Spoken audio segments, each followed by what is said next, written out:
இதுல என்ன தப்பு? இவரு சண்டிகேஸ்வர சுவாமி, இவர் ஒரு செவிட்டு சுவாமி.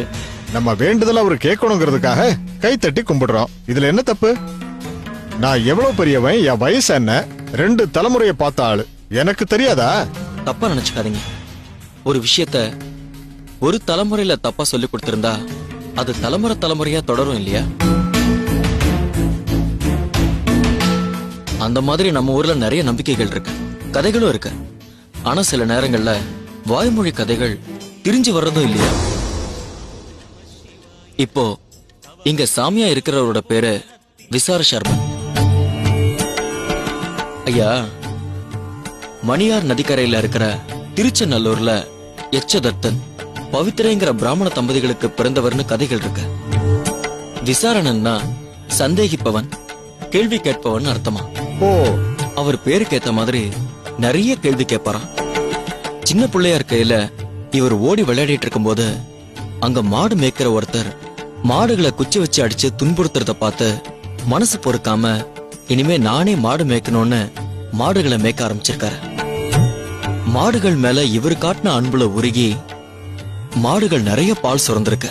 அதை பார்த்து சந்தோஷப்பட்ட விசாரன் தான் எஜமானுக்கு சேர வேண்டிய அளவு போக மீதம் இருக்கிற பாலை சிவபெருமானுக்கு அபிஷேகம் பண்ண முடிவு பண்ணாராம்.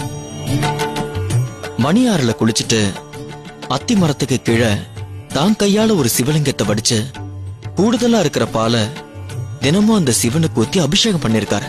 எஜமானருக்கு சரியான அளவு பால் போனதுனால அவரும் எதுவும் கேட்கல. ஆனா ஒரு நாள் வேற ஒரு ஆள் இந்த சின்ன பையன் பால் ஊத்தி அபிஷேகம் பண்றத பார்த்துட்டு பாலெல்லாம் இப்படி வீணாக்குறியன்னு பஞ்சாயத்துல புகார் கொடுத்திருக்காரு. பஞ்சாயத்து கூடி விசாரிக்க அவங்க எச்சதத்தனை கூப்பிட்டு எச்சரிச்சிருக்காங்க.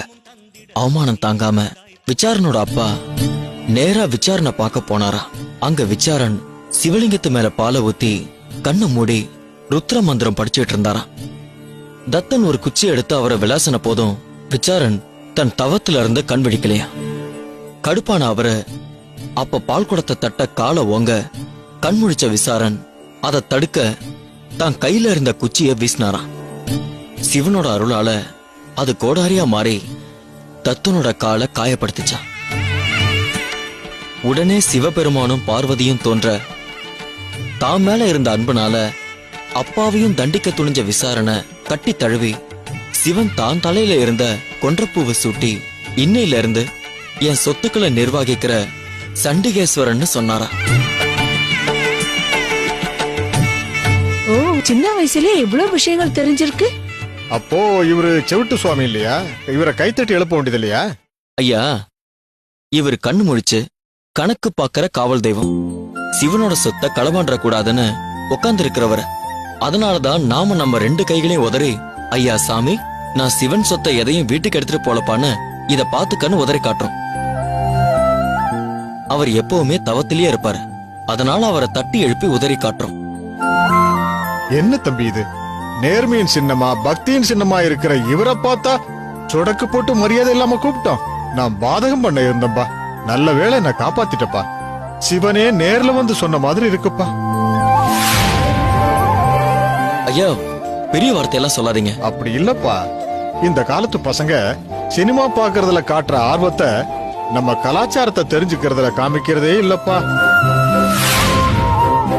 ஆனா நீ நம்ம பாரம்பரியத்தை விடாம இவ்வளவு விஷயங்களை தெரிஞ்சு வச்சிருக்கியப்பா. உன்ன மாதிரி சில பேர் இருக்கிறதுனாலதான் இன்னும் நம்ம கலாச்சாரம் அழியாம இருக்குப்பா. ரொம்ப நன்றிங்கய்யா.